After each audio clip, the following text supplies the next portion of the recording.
लखन पटेल ने सरकार द्वारा मिले विभाग के लिए दिया धन्यवाद।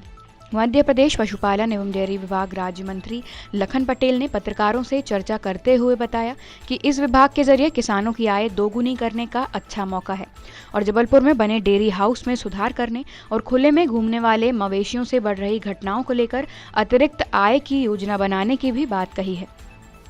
सरकार ने जो मुझे शामिल किया है पार्टी ने, उसके लिए सबका धन्यवाद आपके माध्यम से करना चाहता हूँ। बहुत महत्वपूर्ण विभाग है, इससे किसानों की आय दुगनी करने का सरल रास्ता है और उस रास्ते पर हम लोग काम प्रारंभ कर दिए हैं। पहले भी काम हो रहा था, उसमें और गति लाने की आवश्यकता है, क्योंकि जो फसलें हैं वो लगभग सैचुरेशन की स्थिति में है, उससे ज़्यादा नहीं किया जा सकता। अगर किसान की आय दोगुनी करना है तो उसको निश्चित रूप से एलाइड एग्रीकल्चर से जोड़ना आवश्यक होगा, और जिसमें सबसे अच्छा माध्यम है पशुपालन, चाहे वो गाय का डेयरी हो चाहे भैंसों के, उसी के माध्यम से ये किया जा सकता है। काफ़ी उसमें अभी काम करने की आवश्यकता है। कुछ जो उसमें त्रुटियां हैं उनको ठीक किया जाएगा। जैसे अभी हम लोग की बैठकें वगैरह हुई हैं, उसमें जो बिंदु सामने आए हैं उनको सुधार करेंगे और उसको प्रॉफिट में लाने का काम भी करेंगे। कि जब तक गाय या भैंस से अतिरिक्त आय नहीं होगी, ख़ास तौर से उसके मूत्र से, उससे गोबर से, तब तक लोग इसको छोड़ते रहेंगे। जितने आवारा की आपने जहाँ तक बात की है, तो जहाँ आपको गांव में अगर 100 जानवर दिखते हैं तो उसमें से शायद 20 से 25 जानवर आवारा हों, बाकी सब पालतू किसानों के होते हैं। तो आजकल वो सिस्टम डेवलप कर दिया छोड़ने का, तो उसकी भी आवश्यकता है कि लोगों को समझाइश दी जाए। साथ साथ इसकी योजना बना करके जिससे लोगों को इससे अतिरिक्त आय मिलने लगे, तो निश्चित रूप से अपने आप लोग छोड़ना बंद कर देंगे। दो सगी बहनों के विवाद का मामला पहुंचा एसपी ऑफिस। संपत्ति को लेकर दो सगी बहनों में विवाद पर बहन अपनी शिकायत लेकर जबलपुर पुलिस अधीक्षक कार्यालय पहुंची।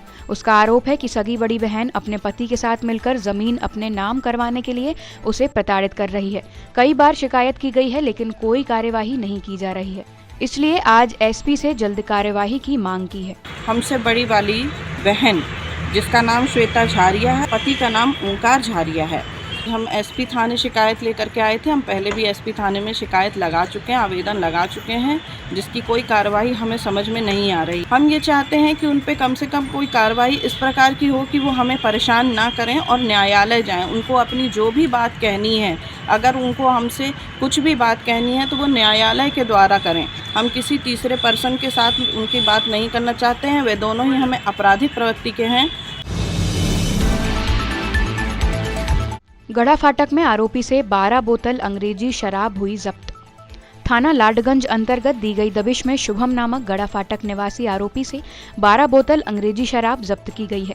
मुखबिर से सूचना मिली थी कि एक व्यक्ति जगदीश मंदिर गढ़ा फाटक पर एक्सेस गाड़ी पर शराब बेचने के लिए खड़ा हुआ है। पुलिस ने घेराबंदी कर आरोपी को हिरासत में लिया है और उससे आगे की पूछताछ की जा रही है। थाना लाडगंज के अंतर्गत कल दिनांक 26/1/2024 को विशेष मुखबिर से सूचना प्राप्त हुई कि गढ़ा फाटक जगदीश मंदिर के पास एक व्यक्ति एक्सेस गाड़ी में शराब लेकर बेचने की फिराक में खड़ा हुआ है। मौके पर स्टाफ पहुंचा। स्टाफ को देखकर वह भागने लगा। घेराबंदी कर उसे पकड़ा, जिससे नाम पता पूछा, जिसने अपना शुभम तिवारी दुर्गा चौक गढ़ा फाटक रहने वाला बताया। उसके कब्जे से 12 बोतल अंग्रेजी शराब जब्त की गई।